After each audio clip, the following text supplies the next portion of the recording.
तर आज मी तुम्हाला अगदी सोप्या पद्धतीने कारल्याची भाजी बनवून दाखवणार आहे। कारलं म्हटलं की नाक मुरडणारे खूप असतात की कारलं कडू आहे, ही भाजी छान नाही लागत आहे, पण नक्की तुम्ही या पद्धतीने माझ्या पद्धतीने भाजी करून पहा, कारल्याची भाजी खूप छान होणार। तर आज मी तुम्हाला मस्त अशी सुक्की कारल्याची भाजी बनवून दाखवणार आहे। चला तर बनवूया। हे मी 250 ग्रॅम कारले घेतलेले आहेत। तर अगोदर आपण ही कारले आहेत की नाही कट करून घेणार, म्हणजे कापून घेणार आहोत। हे पहा, आपल्या आवडीनुसार आपण हे कारले की नाही मी अगोदर धुवून घेतलेले आहे कट करायच्या अगोदरच। तर कधी पण आपण भाजी करताना कारले अगोदरच धुवून घ्यायचे। तर पाहू शकता या प्रकारे अशी कट करून घेणार आहे। आणि हे आतमधली बी की नाही निब्बर जर असेल तरच ती काढायची, ही अगदी अशी कवळी असेल तर काढायची नाही, ही अशीच राहू द्यायची, ही चांगली असते खाल्लेली। तर आता हे कट करून घेऊया आपण।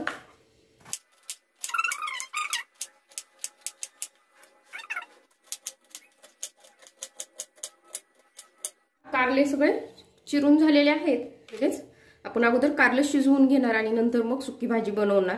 आता लगेच आपण ही कारले की नाही चिंच आणि गुळामध्ये शिजवून घेणार आहोत। तर पाहू शकता ही चिंच मी एक 15 मिनिटं भिजत घातलेली आहे, अगदी थोडीशी आहे, आणि थोडासा गुळ घेतलेला आहे, कारण आपले कारले पावशेर आहेत। आपलं जसं प्रमाण असेल त्यानुसार आपण ही चिंच आणि गुळ घेऊ शकतो। आणि चिंच ही आपण भिजत घातलेली की नाही, आता आपण फोडणीला घातलं ना शिजायला, तर ही पाही असं आपल्याला कोळ काढून घ्यायचं आहे। ही अशी थोडीशी चोळी भिजत घातली की हे छान असा कोळ निघतो या प्रकारे। तर आता आपण लगेच शिजायला टाकूया। तर पॅन ठेवलेला आहे, हे पहा तेल, कारले शिजायला थोडंसं तेल जास्त लागतं। हे पहा तेल गरम झालेलं आहे, यामध्ये आपण आता हे कारलं घालणार आहोत लगेच।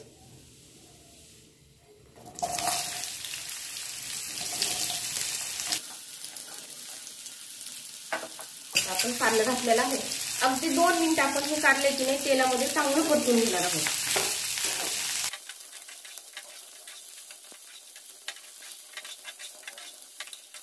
इथं आपण मीठ घालणार आहोत लगेच, आपल्या चवीनुसार घालायचं मीठ। पण यावेळेला मीठ घातलं की काय पूर्ण कारल्यामध्ये असं पूर्ण मीठ छान असं लागतं सगळ्या फोडींना वगैरे, आणि मग टेस्ट छान येते। आपण मीठ टाकल्यामुळे थोडंसं पाणी सुटलेलं आहे, अगदी थोडंसं। आपण इथं हळद टाकणार, कारल्याला थोडीशी हळद जास्त असते। मिक्स करून घेऊया, आपण तेलामध्ये हळद मिक्स करून घेतली। आता इथं आपण जी चिंच भिजत घातलेली ना, पाहू शकता ही चिंच भिजत घातलेली, हे पहा कोळ चिंचेचा हा घालायचा, आणि हे कारलं असं हलवून घ्यायचं चांगलं।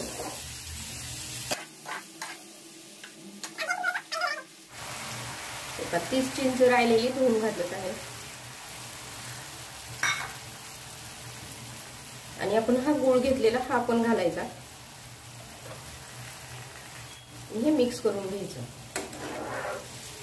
हे आपल्याला म्हणजे शिजवून घ्यायचं आहे अगदी चांगलं, टेस्ट खूप भारी लागते या पद्धतीने शिजल्याच्या नंतर। मसाल्याची भाजी असो सुकी भाजी असो कारल्याची, ही पण खूप छान होते। या पद्धतीने असं शिजवून घ्यायचं मस्त। अगदी हे शिजण्यासाठी 10 मिनिटं लागतात का। हे आपण शिजवून घेऊया।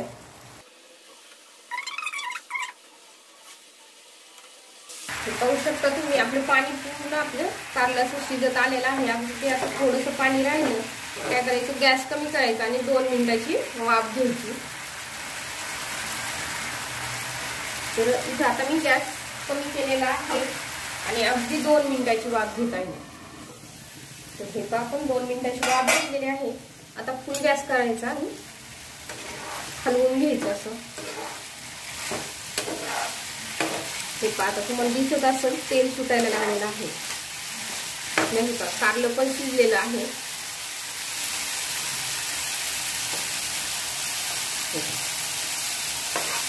चांगला हलवायचा।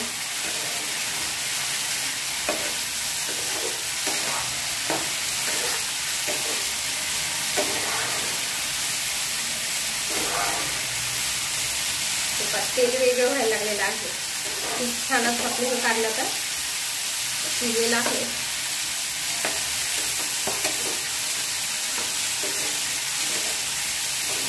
आता गॅस कमी करते. फुल गॅसवर आपण थोडंसं परतून घेतलं. आता याच म्हणजे पॅनमध्ये असं कारलं एका साईडला करायचं आणि इथंच आपण आता हे कारल्याची लगेच सुकी भाजी बनवून घेणार आहोत. तेल गरज असेल तर तेल टाका, नसेल गरज तर टाकू नका. इथे गरजच नाहीये, हे पाहू शकता तेल आहे तर टाकणार नाहीये. तर इथं आपण अगोदर आता लसूण घालणार आहोत.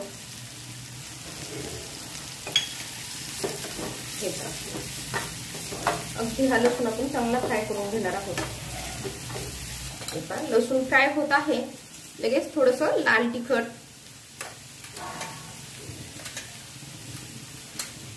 आणि हा घरी बनवलेला कांदा लसूण मसाला आहे तो टाकायचा.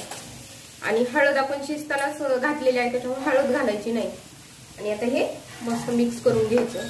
मीठ पण घातलेलं आहे, मीठ पण घालायची गरज नाहीये. लसूण हा चांगला फ्राय करायचा, जी आपली भाजीची टेस्ट छान लागते.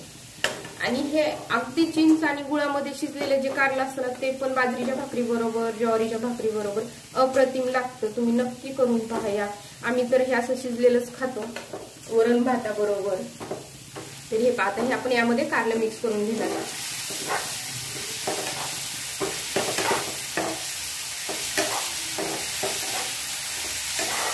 अगदी झटपट होणारी आणि खूप छान टेस्टला अगदी भन्नाट लागते ही कारल्याची. आणि खूप छान टेस्टला अगदी भन्नाट लागते ही कारल्याची भाजी. खट मसाला वगैरे हे सगळं मिक्स करून घेतलेलं आहे.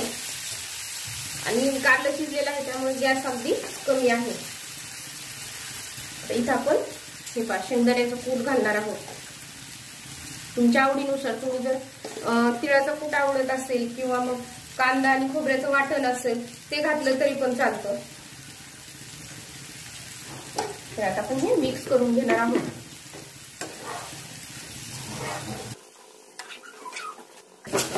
अगदी मस्त असं हे आपण आता एकजीव करून घेतलेला आहे शेंगदाण्याचं कूट घातल्यानंतर. आता इथं कोथिंबीर घालायची भरपूर अशी, भरपूर सारी कोथिंबीर. कोथिंबीर घातल्यानंतर पण थोडंसं हलवून घ्यायचं.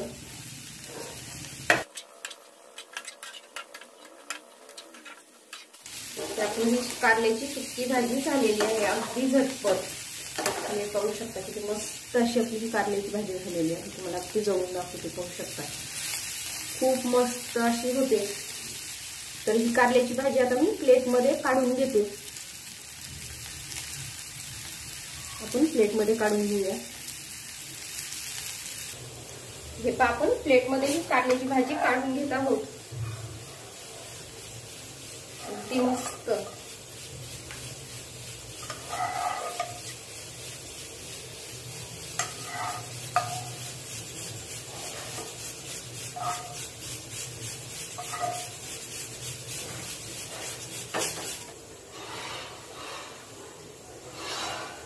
अगदी थोडीशी कोथिंबीर वरतून. तर तुम्ही पाहू शकता किती मस्त अशी आपली कारल्याची भाजी झालेली आहे. आणि तुम्हाला या पद्धतीने तुम्ही ना नक्की ही कारल्याची भाजी बनवून पहा, खूप मस्त होणार. आणि जर मसाल्याची करायची असेल तरी सुद्धा ही आपण चिंच आणि गुळामध्ये शिजवून घेतल्यानंतर आपण ही मसाल्याचीही बनवू शकतो. पण झटपट टिफिनसाठी म्हणतात, रोज रोज मसाला खाऊन कंटाळा येतो. पद्धतीने कारल्याची भाजी बनवून पहा. तुम्हाला माझे व्हिडिओ कसे वाटतात हे नक्की कमेंटमध्ये सांगा. माझ्या चॅनलला लाईक करा, शेअर करा व सबस्क्राईब करा.